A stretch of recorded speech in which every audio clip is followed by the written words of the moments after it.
All right, everybody. Welcome to this episode of Keep Austin Beard. I'm Keenan Womack, your host, and I'm joined by my man Ari Temkin. How you doing, brother? I'm great. Getting into basketball season. I think we've got a team here that Texas fans can be excited about. I agree. And don't forget to subscribe to the channel and like the video. And also, one quick thing, I'm still looking for sponsors for my basketball content. So go ahead and hit up Blake Skaggs about that, and we can get rolling. So I want to talk first about the Gonzaga game. Obviously, that was like the big event of the week and sort of what I saw from that, if that's cool with you. Of course. All right. So I sort of saw this coming. I projected Texas to lose by 11 and they lost by 12. So I wasn't totally shocked by the result. Drew Timme, what can you say, man? Sensational player. One of the best performances I've ever seen against a Texas basketball team. It was really reminiscent of that 2005 JJ Redick game against Texas at Madison Square Garden. That's sort of what it reminded me of as far as like early season non-conference matchups. Like there have been guys from Kansas who have gone off against Texas too and OU and games like that. But as far as like a non-conference game, I mean, he was unbelievable. And they kind of struggled on rotations defensively. What I noticed that they struggled with a lot was the no middle is sort of built to protect the edges. You know, it's like icing ball screens, putting dudes toward the edges of the court, using the sidelines and baseline as an extra defender. So what Gonzaga was doing is they were doing these ball screens at the top of the key, and they were doing entries over the top as opposed to entering from the side. It didn't seem like they were really ready for that. I mean, the first like several possessions, they ran the exact same ball screen and Timme just cut to the basket and was either wide open or somebody would try to draw a charge and they didn't get it. And he just was, unbelievable. He was 37 points, 15 for 19. But in the first half, I think he had 28 points on 11 for 12. Wow. So he was absolutely unbelievable. Problems for Texas in that game. The guard play wasn't really there. It's been sort of a problem so far. Is I think the guards have sort of underperformed. I think Marcus Carr has underperformed. Not to trash the guy or anything. He's still a great player, but he's only averaging 9 points per game this year, and like obviously his numbers were going to decrease because of the influx of all this talent that's around him. But like he should be averaging more than 9 points a game, I think. And then last point on that is Timmy Allen was great. I think he might be the best player on this team right now. He led in points, rebounds, and assists in the Gonzaga game, and he basically did that for his entire career at Utah. So it's not exactly shocking that he did that, but it's very impressive. What surprised you about the Gonzaga game? Because you mentioned you saw it coming. Your prediction was a point off. So what did surprise you, if anything? Just their inability to guard the pick and roll at the top of the key. I mean, it was the same play for the first. It was really the first like 6-7 minutes set the tone for that game more than anything. They just didn't play, like Chris Beard said in a press conference, media availability earlier this week. We didn't play defense for the first 6 minutes. So I think that is what was surprising to me, was how easily they were just cut apart defensively early on in that game. That's what really surprised me. So I'm glad you brought that up, because I think that was a huge problem in the Northern Colorado game. Mm-hmm. And I think it's why Chris Beard was so annoyed and ticked off after the Northern Colorado game. Yep. Yeah, I mean, I even asked Beard about a specific instance in that game where in the Northern Colorado game, it was in the second half. I think Texas was up maybe 18 at that point, and or 20 or something. And there was a uncontested putback dunk by Northern Colorado, and he lit into his team at that timeout break. They probably didn't see it on TV, but yeah, he was so mad, and he was not happy in that post-game press conference at all. Like, and you could tell. So I don't know if you want to transition now or continue. Yeah, no, we can do that. I have notes on that game as well, and then I have overall notes. So I mean, the defense is the obvious at this point in terms of like what's wrong with Texas basketball to start the year. I think it's a combination of learning a new defensive scheme, but also like you have some personnel here that the expectation previously wasn't to play defense. Right. I don't know how else to say it. Like this is personnel that are from a previous regime that probably didn't put as much of an emphasis on defense, and obviously on a particular defense, as Chris Beard is. I heard a comment from Trey Mitchell, who I think was a great move to put him in the starting lineup, but he basically said these practices are like practices for national championships. So it's like, this is where, if you're Chris Beard, you have to establish your culture and your identity. Like the hardest coaching of the year for this team will be right now, because you want to get this team in a position to where that you don't have to coach them hard when you get to the biggest games of the season, because you put in the work now to be coached. But the thing that stood out to me was, Keenan, in this game, was how easily they got to the rim, the second chance points, as you mentioned. And I think there were times where they played good defense, but then there are other times where it's like Northern Colorado should not be able to get to the rim this easily. I asked you before we did this, do you know a good website where you can look at shot charts? I wanted to look at this game to see where most of Northern Colorado shots came from, because it seemed like most of their shots were from the inside, which cannot happen if you're Texas for a Northern Colorado basketball team.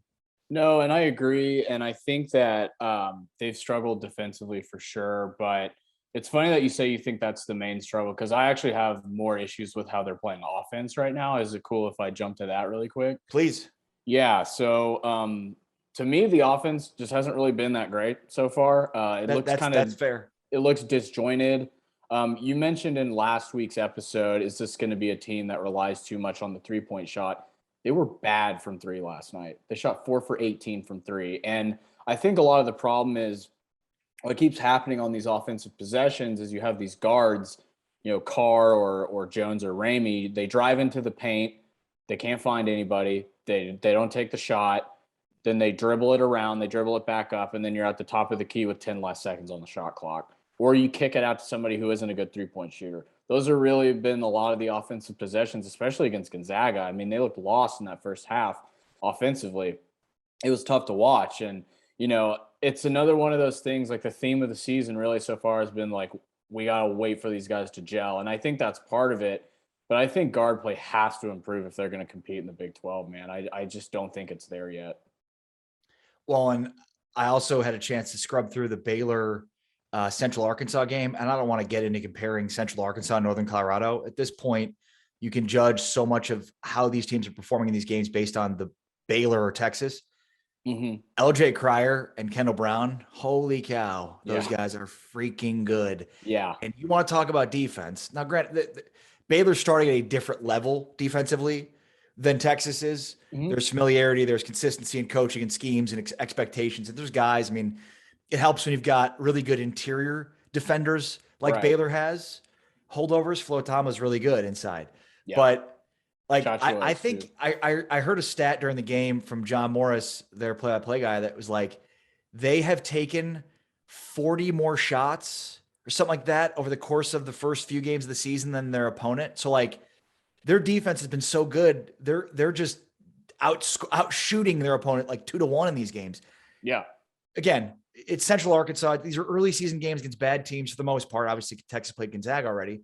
But you want to judge. You don't judge based on the outcome of Texas, Northern Colorado. You kind of judge based on how do we think Texas played in certain instances. And I think you're right. I mean, I do wonder too how much Chris Beard is looking at this and says, I need to get the defense right before I'm too worried about the offense. Yeah, that's an interesting point. I mean, I do think, I know this has been talked about a ton, and I think Dessou is going to help. I really do. He's a really, really good post player. He's a really good rebounder.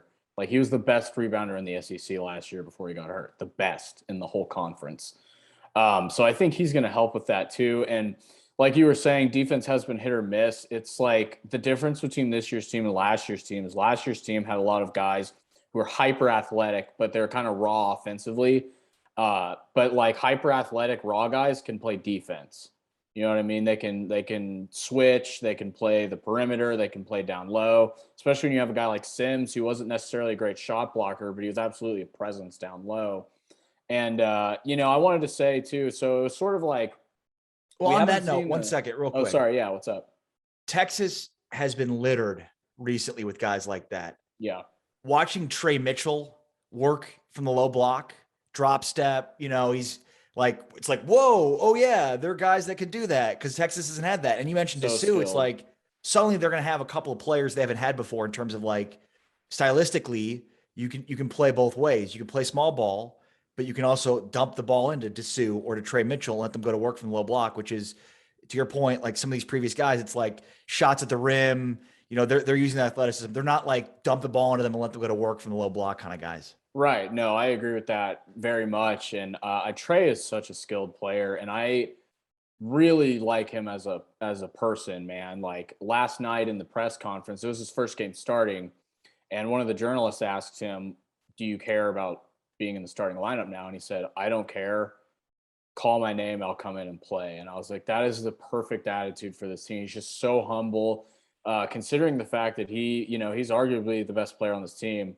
I think right now it's Timme, but also I wanted to say about Timmy Allen, he's got PJ Tucker energy, man. Nice. That's a good He had call. 6 offensive rebounds last night.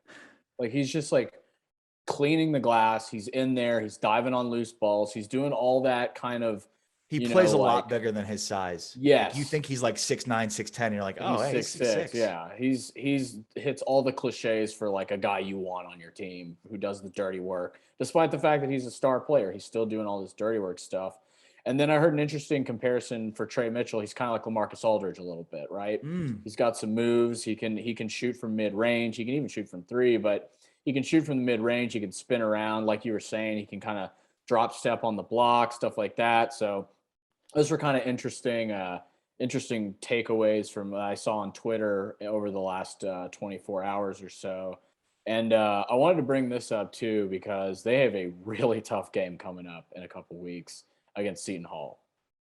Seton Hall. Yeah, no, you've been doing some advanced scouting on Seton Hall, so I'm ready. I watched a lot of them. I watched a full game of theirs, and they beat Michigan straight up. Like they went into Michigan, they were down 11. Like 15 minutes left in the second half. They were down 11, stormed all the way back, took the lead and won. And like Texas is going to Seton Hall to play them.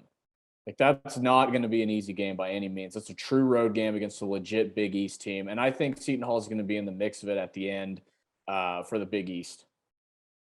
What stood out to you about Seton Hall? Where's their strength? They have a lot of length and athleticism inside. They don't have like a Trey Mitchell type guy who can score a ton, like in a skillful necessarily way. Like they don't have a guy who's like shooting mid rangers who's 6'10", but they can also hit outside shots. That's really what I noticed against Michigan. They're just tough, man. They're just a tough team. They play really physical. They swarm the ball. They're like a classic old school Big East team. I was just gonna say, and I mean, the Big East, like that's the best basketball conference in America. And I think it is because of the depth of the conference year in and year out.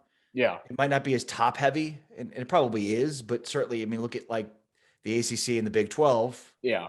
Those are 1 seed potentials. And I think the Big East has those too, but they're just top to bottom, a really good conference. Yeah. So like any game you get against a Big East team is going to be tough. Yeah, and especially because it's a road game. Like that place is going to be rocking. Like those Texas players, they're going to have to be ready. And Chris Beard said this too on the media availability. He said there's like 3 levels of toughness. There's physical toughness, which is like diving on loose balls. There's mental toughness, which is dealing with a crazy crowd where you can't hear yourself think. And then there's discipline, which is like the highest level of it, which is where you're not yelling at a ref when you get a bad call. It's just stuff like that promotes like a positive outcome for a game amongst your players from a not necessarily like a shooting standpoint or anything like that, but you know what I'm saying? Like from a discipline standpoint, like that's like the 3rd level. And he said that's a work in progress, obviously, and we're trying to get there. Yeah. And look, even with these games, these premier matchups that they have, Gonzaga and Seton Hall being few and far between, again, there's a lot you could take away from these games. And I love that Chris Beard was agitated after the Northern Colorado game. Like, don't be satisfied. Don't just be happy that you won. Beard is looking for a team that has the ability to win big time games down the stretch. And you, in college basketball, create those teams, forge those bonds right now in this part of the season. Yeah, and I loved something that Chris Beard said last night at the press conference, which was like, show me a satisfied coach, and I'll show you a coach with a bunch of second-place trophies. Like, that's real, man. Like, Freaking love him. yeah, I do too. And I was with Serenity last night, and we were sort of talking. Serenity Douglas, our interviewer, we were sort of talking about the game and Chris Beard's attitude afterwards. And she was like, reminds me, because she was an All-American track athlete, and she was like, it reminds me of my track coaches. Like, you're not satisfied until you like win it all. Like, that's when you're satisfied. So I love the attitude for the team. I did not love the second half of last night. They got outscored 31-24, which is not great. Doesn't really matter who you're playing. I mean, they're up 21 at the half, or 22 or something like that, which is funny because that was actually the line. So on the board, I was like, I hope you guys didn't take minus 21 because it didn't hit in the second half. But, I think there's a lot to improve on with this team, but they have the talent. The talent's there. I think really the biggest key is going to be Marcus Carr picking it up offensively. Good call. That's a great call. He's going to be the guy. We talked about this last week. It's going to be a continued theme here is who's the guy that steps up to push the scoring load when threes aren't falling for them? Because it's going to happen. You mentioned 4 of 18 in this game. I know they had 1 or 2 in garbage time. So like that, when this game was in doubt, they weren't hitting threes. Carr's the guy that they have that can do that. You said that last week, and I agree with you completely. He's the guy that can create offense, create his own shots. He's the guy that has to be able to he has to be their leading scorer. I agree with you completely. Yeah, him or Trey. And then one thing I wanted to include also was we've been kind of like talking about what was wrong with them. I want to include last night, their first half, they forced 13 turnovers in the first half to 18 points allowed. So that's a good ratio. That's a really good ratio. That'll get it done. And they were swarming to the ball. They were active in passing lanes. They were jumping routes. Like it was a really impressive defensive first half. And I want to give them credit for that because they really, really looked good in the first half. And I also think last thing before we go, I think Beard actually put in the reserves a little too early against Northern Colorado. It's maybe a 15-point game with 5 minutes left, and I think he was ticked off. I think he was mad too. I think he was mad at his team, maybe his starters for not, maybe not. I wouldn't say it was an effort issue. That's one thing I can give credit to this team for. Like they give effort, like they really do. They play hard, but I think that there was just some schematic stuff that they weren't executing properly. And so he put the reserves in, which I love the reserves on this team. And there's guys who he plays in the reserves that are actually guys that are getting solid minutes anyway, like Cunningham and Askew, who I've actually wanted to say I like what I've seen out of Askew so far. I think he's been pretty solid. He was kind of maligned coming in from what happened to him at Kentucky, but I think that he has potential to be like a really good player in college. Yeah. That's all I really got though, man. Awesome. Send us home. Yes, sir. So thank you guys for watching. I appreciate you again. Talk to Blake Skaggs about. Make sure to like the video. Oh yeah. Like the video and subscribe, of course, but talk to Blake about possibly being a sponsor, and that'll do it. I appreciate you guys watching. Thank you.